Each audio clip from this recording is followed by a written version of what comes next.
What's going on, guys? This is Mike from Fight Your Rival. I'm hanging out with Fanatiq and Filipino Champ. How you guys doing? Very, very good. We're very, very good.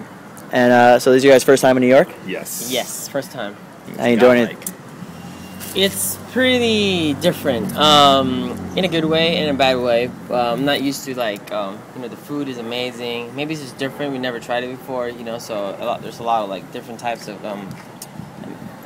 of food that we never tried before. Obviously we tried pizza, but your pizzas here is totally different. It's amazing. It's on the next level. And you guys got a lot of different types of desserts that we never seen before, which I'm pretty excited about. But I'm not really used to mean people. The customer service here is really poor and bad. When I was running inside, I said hi. I said sir, because I'm used to that. Good morning, sir. Thank you so much, sir. Right? Yada yada. But he said, don't call me sir. I was like, oh, okay. I'm sorry. But it's really hard for me to adjust like that. They get upset when I'm bumping. I'm in the city with 1 million people, bumping shoulders with people, and I'm feeling awkward every time I bump somebody. Ooh, maybe I could have scooted. So I'm like, oh, excuse me. They look at me like I'm an idiot for telling them excuse me. Don't tell me excuse you. And I'm like, oh, excuse me. Or you say sorry, and every time I say sorry, I feel like an idiot because they look at me like, nigga, what? Yeah, we look like we're pushovers, but we're just being nice. But I guess that's just how it is. Different culture. Different cultures. It's like going to Australia. A lot of different cultures and how they just carry themselves. So right. It's totally different. East and West is totally different. So we just wrapped up East Coast Throwdown weekend. How's that experience, respectively, for the two of you? I'm really happy about my performance. I wish I could have played a little bit more better, but when I went to East Coast Throwdown, I really trained to fight the two best players, Marlon Pai and Chris G. I really trained to beat them. I knew that I would have to run into them.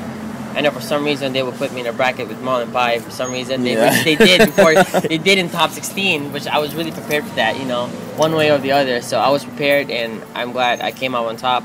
I saved the West Coast. I took out two of their best players in 3 out of 5. Then I lost to a West Coast player, Fanatiq, which is okay, well played, very well played. And I lost to Ray Ray, which is was pretty bad for me, but he was really playing awesome that day. So you just gotta respect that, So props to him, and I hope I see him the next time. Awesome, and you had a huge weekend. Yeah. It was a really, really great weekend. I also prepared for. I went to the FGTV house. That was my last minute preparation. I gotta hammer this in.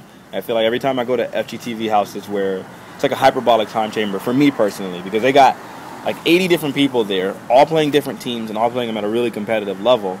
And so I know I'm going to go there, level up, play against a bunch of different things that I'm not going to fight necessarily at home, and then I'm prepared for the world. And so I went there and leveled up and learned the Magneto matchup versus Champ, and so it was really, really good experience for me. And so my main goal was that money match, and I feel I won that pretty convincingly.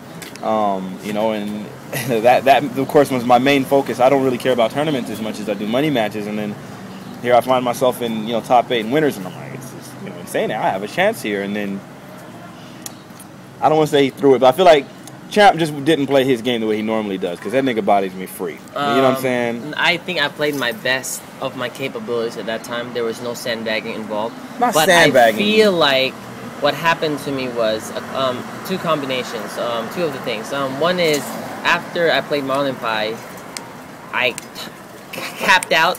I used all my potential, all my energy, and then I fight Fanatiq, and I just oh my god, I'm so just dry, and then I lost. But it's okay. Then fuck, I lost.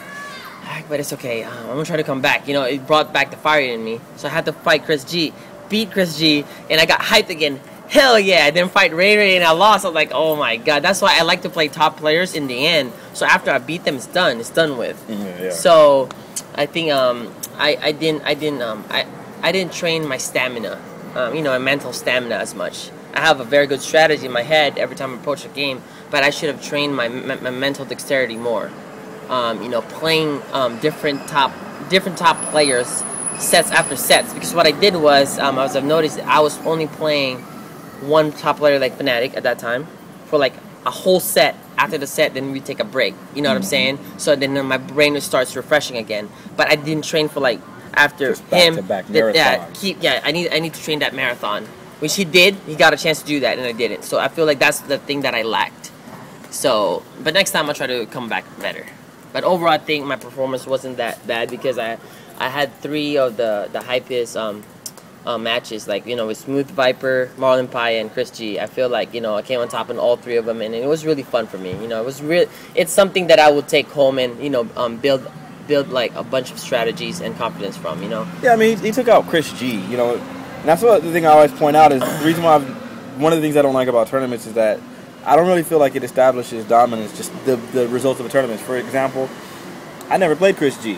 I never played Marlon Pie. And here you got this guy, and he takes them both out. You know what I mean? So it's like, well, yeah, I did well in the tournament. I got lucky against him, but then he beat the main threats that I feel like were the main threats. I didn't, you know, so... You know, it really, it doesn't... No. You know, you got to admit they were, like, 2 of the better threats. You beat the threats of, like, me and Justin Wong. Yeah. That's enough for you to earn I beat the West Coast victory. threats, but the East Coast threats I didn't have to touch them. Basically, when West Coast goes to the East Coast, you know, soil tournament, we feel like we won collectively. Yes, that was our goal. When we completely, you know, I would say demolished them, you know, in their own turf, like we clearly did. Like in Street Fighter... Marvel, like, you know, they have to count on us West Coast to take out each other for them to even stand a chance. It was 4 of us in winners for top 8. 4 of us winners against each other. But overall, it's really a good match. Like, you know, I met a lot of cool people in the West Coast, in the East Coast, and I'm really happy to meet them. You know, and it's all like love at the end. You know, it's all love and the respect for the game. You know. There's no like personal stuff, but I'm really happy to finally get to meet them, you know, hang out with them personally. So I'm really happy about that. Yeah, it's rivalry within a community. Right. And I think I love that the most. Like that we are still a community regardless. We have rivalry, like sibling rivalry, if you will, you know. And so we're rivals, and so we want to make sure we want to see each other fail, whatever. But if like there was someone Japanese or, you know, someone from Korea came to the States and was playing against an East Coast player, and even though I'm West Coast, I'm rooting East Coast all day. Yeah. You know, I want that person to win. It's we all have this bond, but there's a competition. We want to be better. When Sanford was playing Gamer B, I was rooting for Sanford. You Of know, course. when Dominion was playing Gamer B, I was rooting for Dominion. You know, Mm-hmm. so I just really want, you know, like USA overall to win. But you know, when it comes to West versus East, you know what I'm saying, I had to protect my turf. Yeah. For sure. And lastly, what do you guys each have planned for the future going forward? I plan on winning CO. That's my plan. I always set my goals high, and I plan on winning Evo.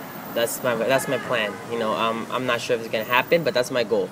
So that's how I look at things. Mine is you know, I want to look for my next match, like my next big money match. That's what I'm looking for personally, while still going to tournaments and trying to do as good as I can.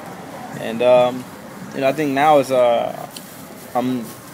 I'm almost waiting for a vacation. I want to go to these tournaments, these last few tournaments, and then, you know, there's that big break, and really focus more on music at the time, and you know, just you know, maximizing my stream, and all of that, and you know, just whatever else God has for me. Just keep moving forward. Awesome, man. Any last shout outs? Anywhere your fans can follow you guys? Follow me at FChat Ryan on Twitter, FChat Ryan, and follow FGTV Live. You can follow me on my stream, which is Twitch at Mr. Fanatiq, twitch.tv/Mr. Fanatiq, Facebook.com/Mr. Fanatiq, Twitter at Mr. Fanatiq, and you know, you'll see me around there. I got to send a shout out real quick to PDP, Afterglow Elite, my new sponsor, and I got shout out to my stream fam and my training partner Knives. Well, thank you guys so much, and enjoy your time here in New York.